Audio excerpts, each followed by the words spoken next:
this is a way that you could do this with garbage. So that's what we do on this channel. I wanted to do some kind of video to show you how to make your own sticker dispenser for like convention tables or craft fairs, etc. This is my prototype. Anybody can make this. It's possible for anybody to make this. And I did have a couple different versions. This variety, where it like pulls it out of a chute. I felt like the gravity fed version that I came up with was really the most successful, which is in which you create some kind of basket, put the stickers in there, weight them down, glue that in place or hold it down, and then turn the cylinder and the hot glue bead will pull the sticker out. But this is the idea, this is the concept. This is the garbage from whence all of these ideas came. Here's my big piece of cardboard. I laid this out to kind of get the idea of it. If you happened to have a perfectly sized box, that would be great. But what I'm gonna do instead is basically make a cardboard box from scratch, and this piece of cardboard is the right size to do that. So I just measured out the 3 sides here, and then we doubled this second panel here, and then I used this panel as a reference for that. So you can see that I've marked that out. Marked that out a little bit here, making sure that I'm measuring at least a little bit here, just to give you some measurements to work off of. This is 7 inches, and then the back panel is 6 inches, the other side panel is 7 inches, and then the front is 6. Measure twice, everybody.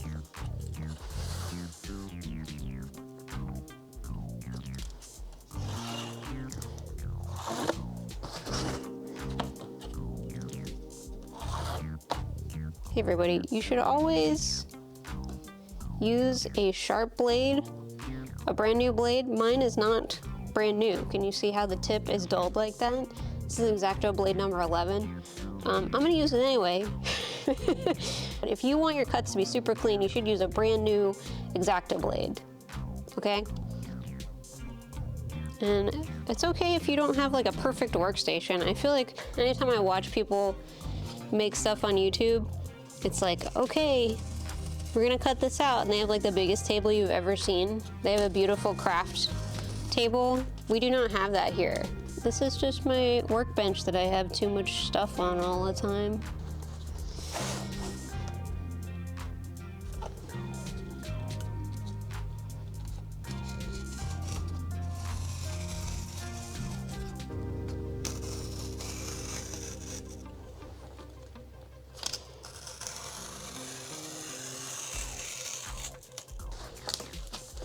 Oh, this piece came off really nice.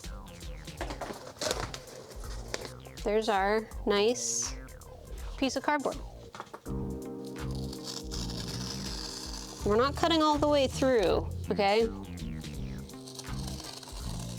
We're not cutting all the way through, just like halfway through. Try to have a nice flat surface, unlike me.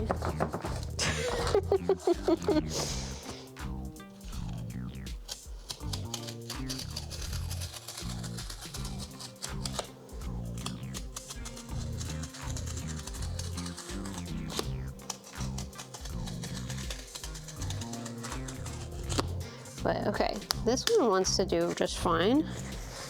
And one of the reasons I cut this way, you can see how the corrugations are going on the long side here, so along the side panels. It will lend them better rigidity that way. The box won't try to like bend outward too much. Injure the corrugations. You don't want to cut all the way through them, you just want to get them to give it up a little bit. There you go. Perfect. Oh, it looks like a cute little house. Okay, so here is basically the box that we made. When I labeled it, I called this the bottom, but you could use it as the top, which I have decided to do, it seems. If that bothers you, consider what if it didn't. Again, if you happen to have a perfectly sized box, just think about how good it feels to be God's favorite right now. I couldn't decide what I wanted to do about this closure right here, because you could make a tab, you could do something like that. Like you could make it so that this has a slot and this has a tab, and then it slots into that.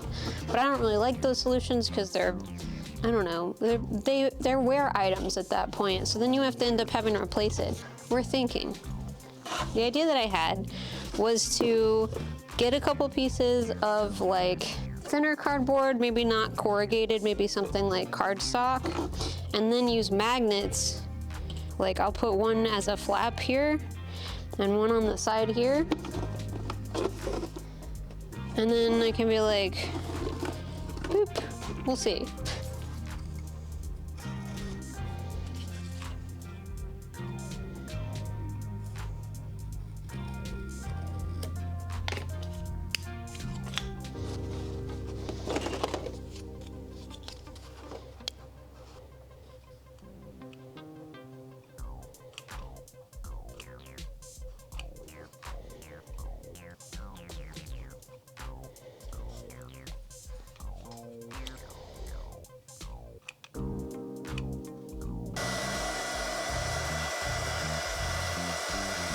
Ah. Aha! Making me the winner. They need to be like this. Just put them right back on there. It's like it's like nothing ever happened. And this is why it's important to have a miniature heat gun in your arsenal of tools. So you can see here now that I've added this little flap. This has both of the magnets on it right now. And I'm gonna just put some hot glue on this and then close it up. And then that should close it up.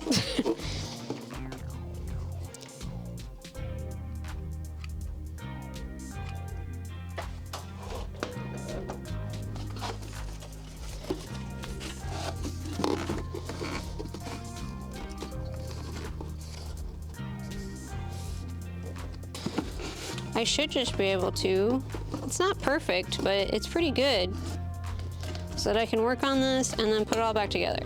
Serviceable is good. I don't want to make a lid. Hey, what the hell? I think what I'm actually gonna do is just cut this and make it like a flap that goes inside the box. So let's do that. You know, sometimes you just end up doing things the dangerous way just because it's easier. Look at that. Hey, look at that. It looks nice. It looks nice. Look, get that closer. Let's zoom in on that. Look at that nice clean seam. That was a good idea. Good idea, me. The next part of this is, and the reason you have been seeing Pringles cans in the background of all these shots, I don't even like Pringles. Pringles are a convenient cardboard tube that is easy to find at many grocery stores in North America. So this is gonna be the roller, basically. This is gonna be the thing that people turn in order to pull the stickers out of the dispenser. In my prototypes, I had used rattle cans because they are convenient garbage. So this should be convenient garbage for many people. This is easy to replace. This is not. You want this to be as close to the front and as close to the bottom as possible. Let's say this is your sticker dispenser. This is the one for my prototype, because the highest point on this roller is the lowest possible point that your sticker can exit the dispenser. And the reason you want it as far forward, if it's really far back like this, it's hard to have a space for the cash to go in. And it means that your stickers are more likely to get stuck as they come out the front. The bottom of the Pringles can, and ideally the bottom of anything you're using for your roller, would be solid. What I have done on my plastic prototypes is drill a hole in the bottom, the solid side, and then use hardware to hold it on there. But what that results in, the Pringles can will stick out about this much. So if that's too much for you, you could do something like cut down the Pringles can. You could find a different size of tube. Decorate this up so that it isn't so obnoxiously long. You could do a lot of different things about that. If you want it to stick out both sides, you've got to cut those holes even, ideally. But you can just do like I described. You could drill a hole put a nut and a bolt, put it on the side there. Cutting circles may not be the easiest thing to do by hand, but thankfully, Pringles come with a convenient template.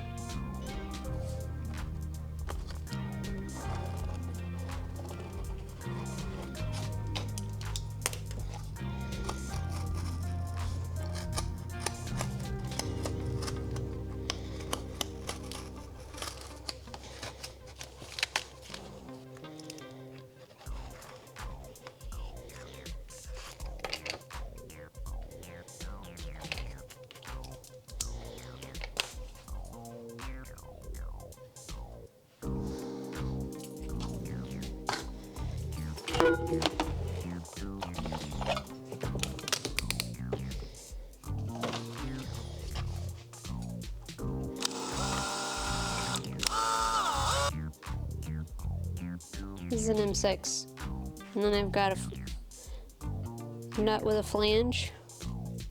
They go together. This is just a pilot hole so that I could put this hardware through there. How this will work, you can see this, this sort of guide that I made. So this end will go inside the solid part, the bottom of the Pringles can, like this. You can tell that I've not cut the hole yet. Here's a little tip for, if I'm doing it the way you're doing it, Ix, how do I find the center of this to drill a hole in it or to poke a hole in it? It's really not that hard. You don't necessarily need a drill. I'm gonna use a drill because I have one. You see the lid here has this little, let's see if I can catch it, this dimple in the middle. That's exactly the center. If you just put it on the bottom, it's on the 5 in this case. It's on the 5 of the day code or whatever. It doesn't have to be perfect. This is, remember, it's homemade, as Mary Berry would say. You can see the light catching that dent that I made. I just used a pen. That's how soft it is.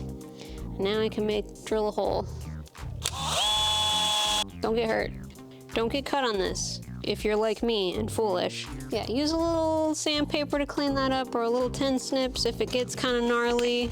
Same for the inside. Just don't get cut, be careful. I'm not responsible. I'm not responsible if you're foolish. Just because I'm doing it a bad, dumb way doesn't mean that you have to. All right, so let's recap. We've got our box. This is how it looks. This is the top. Look, I have even relabeled it. It says top now. Our top opens up. Mine has this lovely flap. And then we also have our magnetic closure here, so we can open up the front. We can see that the Pringles can is inserted from the whole side, and we used hardware to affix it to the other side. So it stays in there pretty level and pretty securely on top of that. It would not be easy to pull this out if I were a terrible customer at a convention table, for example. I'm sure all of your customers are lovely, but your customer will twist it toward them and the sticker will come out the front. So just to that's just a recap where we're at right now. We've built the box, and this is all made out of garbage. $3 worth of hardware at most. Let's continue. My normal camera batteries died. Here's from my original cardboard prototype. Sits here, but this was originally clipped to the back here. You might have good reasons for putting it back here, but remember, we're gonna make this where people put the money here at the top. So it's better for it to be pushed forward. I'm gonna guess that your stickers are probably closer to this size, which is about 3 inches on its longest side. These were stickers I made for 2025 Vintage Days. And they're about, what are they? 2.5 by 3, and they're a weird shape. So I wanted to give you all a good example of something that would be more common kind of sticker problems to have. If you have a perfectly square or rectangular sticker, that simplifies the holder for the gravity feed a lot. I'm gonna guess most people are gonna have some kind of stack of stickers like this. This is about 100 stickers. How do we start to deal with that, right? One thing you know is that you need the basket to be this size. You need it to hold it. So if this is the front, do I want my sticker to come out like this? Like that? Do I want it to feed out long ways? That's usually going to give you a little bit more surface area. It's up to you. So the shorter the sticker, the less surface area you're going to have on your roller to push that out. We can always put the sticker on the front to show like, here's what's in this dispenser, and then it'll come out like that. Or, you know, that's not that big of a deal. I'm just using more spare cardboard. This is again just more trash. Give it a little bit of a... We're trying to build another box here. You need to have, remember, like this looks really complicated, but you can see much hot glue went into the production of this. So this is still the basic structure we're making.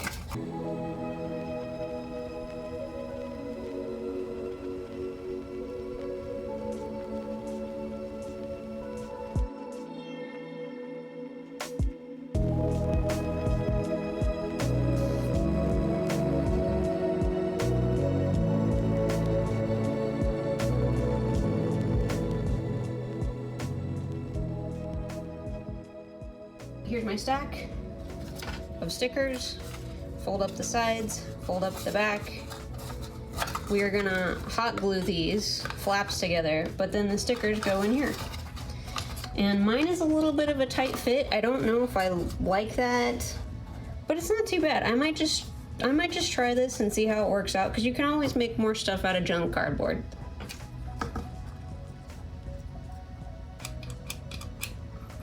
Oh no!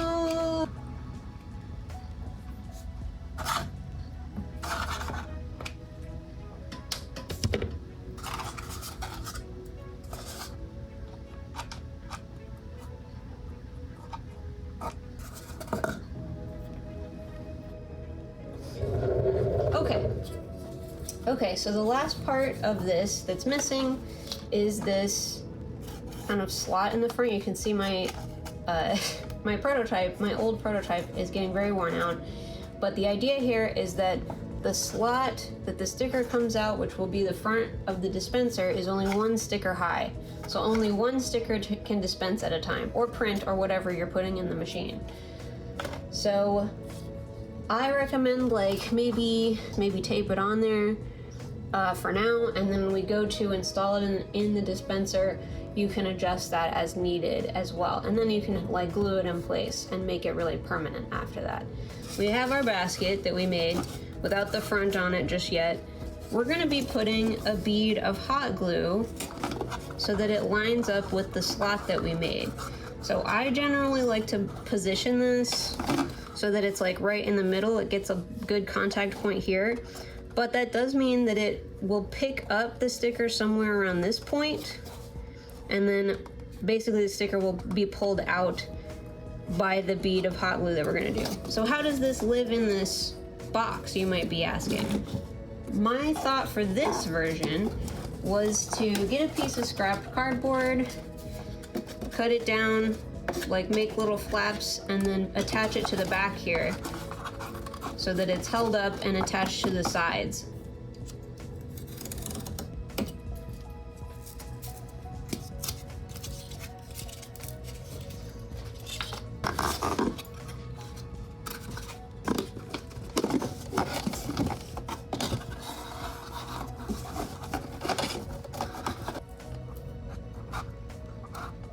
Now we're going to glue that into place. This makes your dispenser sort of permanently square, so it'll stop flopping around quite so much, but it is important to get it pretty right. Kind of gotta work fast. And if you mess it up, you just get a heat gun and you try again.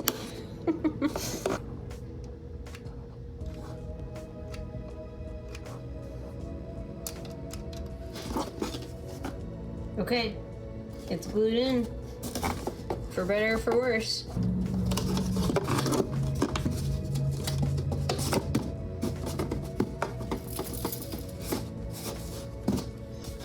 So it would be really hard to know exactly where that's going to be until we had placed it in there. It's hard to show you all, but there's a gap here between the length of this and the front of this, so I'm going to put a little slide on there, but we're going to get to that anyway. So I might just reach in there with a pen, make it approximate, you know? Or a pencil that's shorter, ideally. Nope. Find yourself a short mark making tool. Okay, so I've made a really loose mark where I want the sticker. It's better to make the slot for the sticker bigger than the width here. Just give it room. Just give it room. What a fool am I?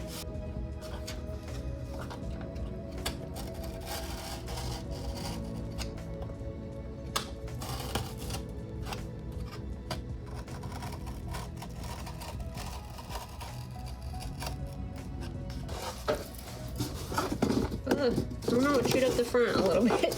Oh well, we'll fix it.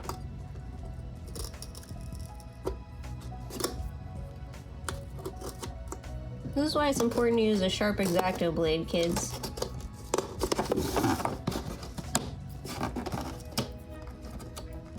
All of your crimes can be covered with paper or paint. Clear this out. Make sure that your stickers can pass through here, basically. And remember, if you cut too big of a hole, just make more stuff to cover it up. What do you think happened here? If you just have thick fiberboard or bookboard lying around, let me recommend that you use that. Okay, so I got tired of trying to clean it up. Use eye protection, kids.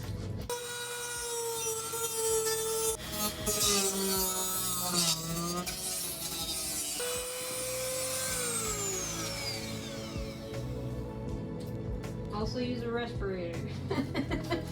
I'm gonna go ahead and put the hot glue dots on this to help us troubleshoot. Better to start small and see if it works, and then if you need more hot glue dots, you put more hot glue dots. And in my case, it's kind of a hot glue line, which is fine. It's fine and good. You can always layer it up. Here's my hot glue, and as it rolls, it will pick up the sticker in the slot. So you can always build up on this. If it's not gripping well enough, you can always make it longer. You can cut some off to make it shorter. Right now, I'm just gonna wait for it to set though. Now that I've cut the slot in the front that's at least as wide as our dispenser, I'm gonna do a couple adjustments. I'm gonna put the front on this that kind of holds back the rest of the stickers and make sure that we only dispense one at a time. I'm also gonna put a little bit of an extension on this that feeds through the front so that it kind of has a little tongue sticking out. If you wanna get really fussy with it, you could do that, but I have found that it's easier to just extend the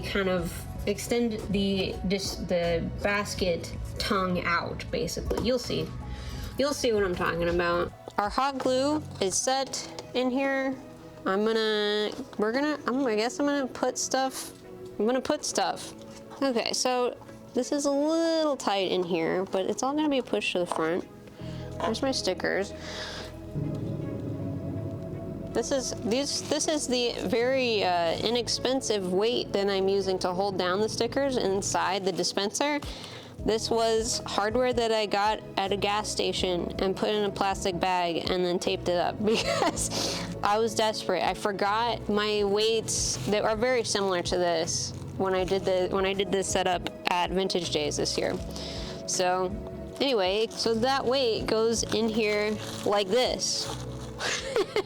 Your mind is boggled right now. I can hear you out there saying, that's ridiculous. Yes, it is. But now we can test this. Customer comes up, they turn the wheel. Well, you can see that's starting to work. Here are some changes I can make to this if it's not trying to dispense properly. One thing is you might need the front on this to hold it in place. That's one thing that might be happening. Two, you might need either more weight here or a taller hot glue bead. Those are both things that you can do to adjust this. My basket is a little bit tight, so I might just like bend it out a little bit. I don't know.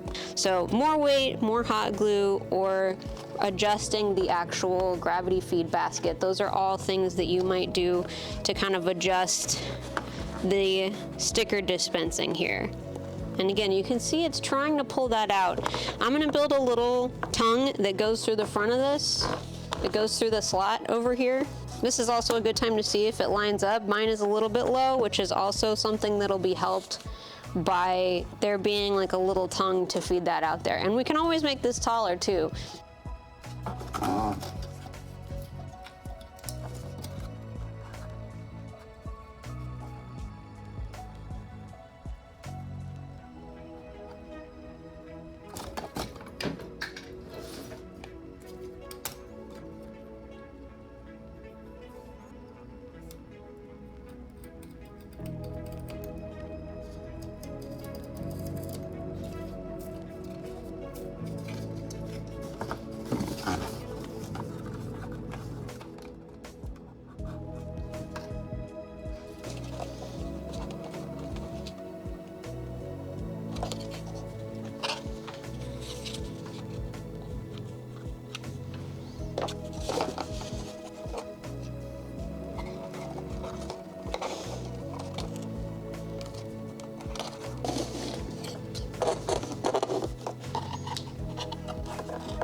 Let's try this out. The front is on, but let's just try this, I guess.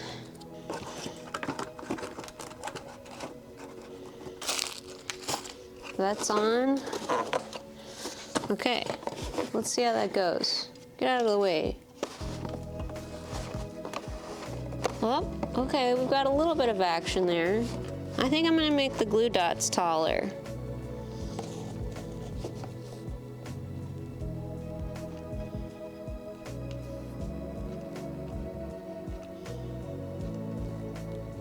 All right, let's try this again. Oh, we're almost there. It dispensed 2 for some reason. More adjustment needed.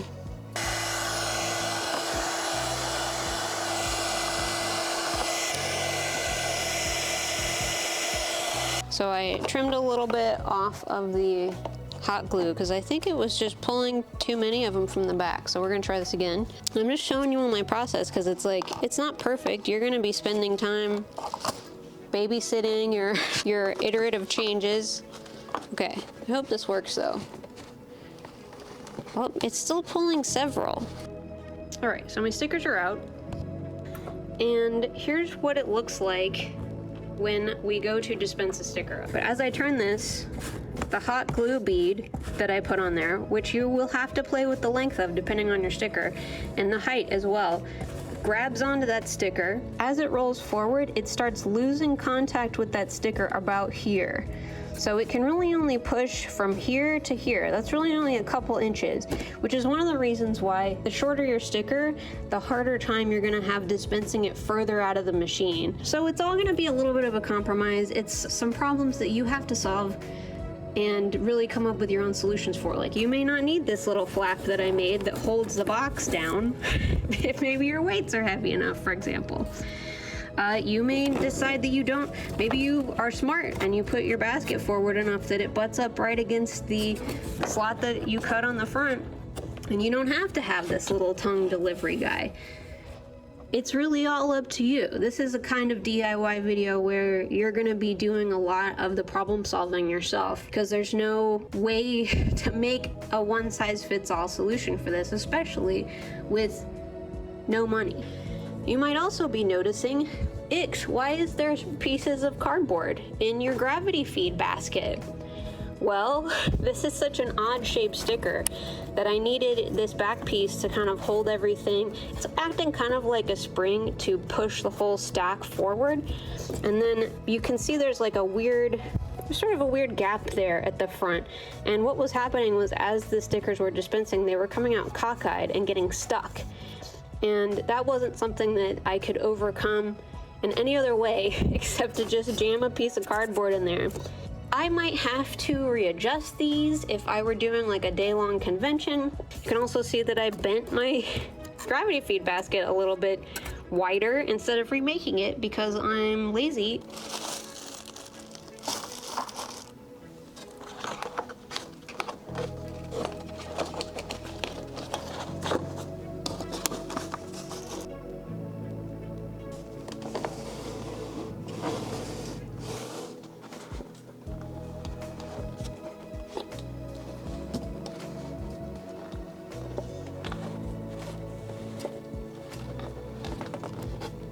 Here is our semi-completed sticker dispenser. Here's our semi-completed sticker dispenser after much troubleshooting, which you will have to do too. Don't think you can get out of it. This is open source. Solve your own problems. There was a lot of adjustment that I'll talk about here in a second, but here's the basic functionality, and this is my most difficult sticker to dispense. Remember, you can spend as much or as little time as you want really troubleshooting this, and sometimes your stickers are gonna get stuck. Sometimes the humidity is gonna be really high. That's what happened to me, and a lot of my prototypes was that when the humidity gets really high, the stickers start to bend out of shape. That would be solved by using basically a metal basket for this and very perfectly square weights and a lot more precision, but we don't have time or materials for all that. Let me remind you so that you can set your standards appropriately for this. That's really the goal here, is for it to be pushed far enough out that somebody could grab it and get it. Not dissimilar from how like sticker and tattoo dispensers work in the United States. Usually they have a little cardboard sleeve. That's part of what helps those dispense really easily. That's part of why these do not dispense very easily, because they're not perfectly rectangular. They're a little flimsy. But rather than having a bunch of rectangular sleeves that I put in individual stickers in, I can just put a big stack of stickers in and dispense it out. Sometimes this will happen, where you're like, oh, it didn't come all the way out. Just give it another turn. You can just start to see the other one in there, but you know, if once in a while an extra sticker dispenses, that's just the cost of doing business in a lot of ways. For rectangular stuff, you will probably have less issues. You might have noticed that I added this plastic sort of tongue sticking out. That helps bridge the gap between the basket inside, which you saw earlier, and going outside. You could also use an index card. This is just a piece of scrap packaging that I had. You could tuck it under.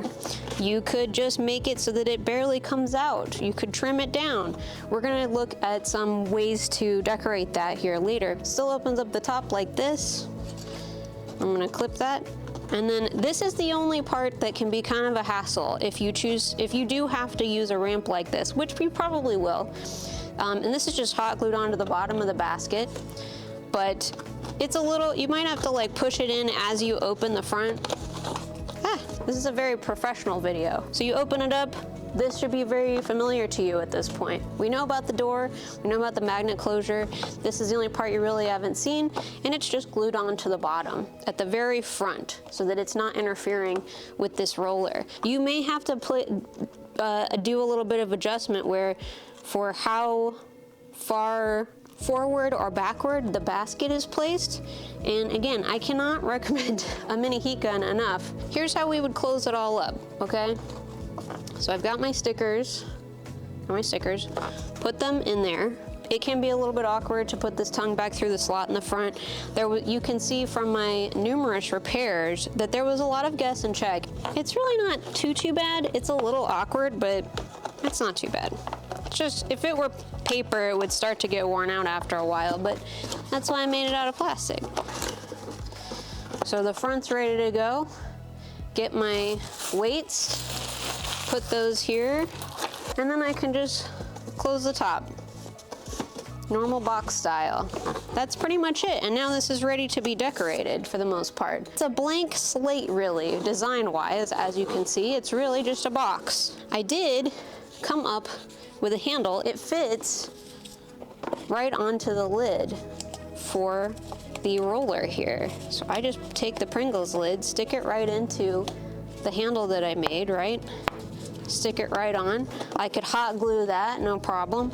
And then I've got this nice handle I can use. But now all of this can be painted, all of it's ready to go. All right.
I'm just gonna cut this pretty much straight up with I want it to be pretty far back.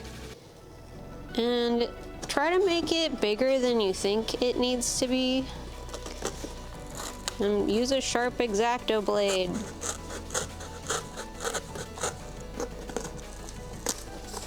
All right, see? Slot. Okay, so you have cut your slot ready. You have all of your stickers loaded up. You've got it all decorated and it's super sick. You put the price on it somewhere, however you want to do that. And someone's like, oh, here's my $1 bill that I'm ready to pay for my sticker with. And then they just put it in the slot, right? And they're like, hooray! And then they get to turn it and the sticker comes out. That's the whole process. And if you need to reload it, you are like, hold on a second, take it behind your counter, your table, open it up, refill it, and then you're back in business.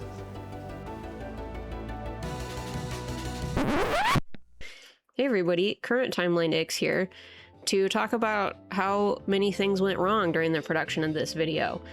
I used a new mic setup, which is great, except that I didn't realize that setting it to default settings was going to clip all my audio really badly, and I shot the whole thing over about 2 or 3 days, so I didn't go back and check the footage until I had collected most of it.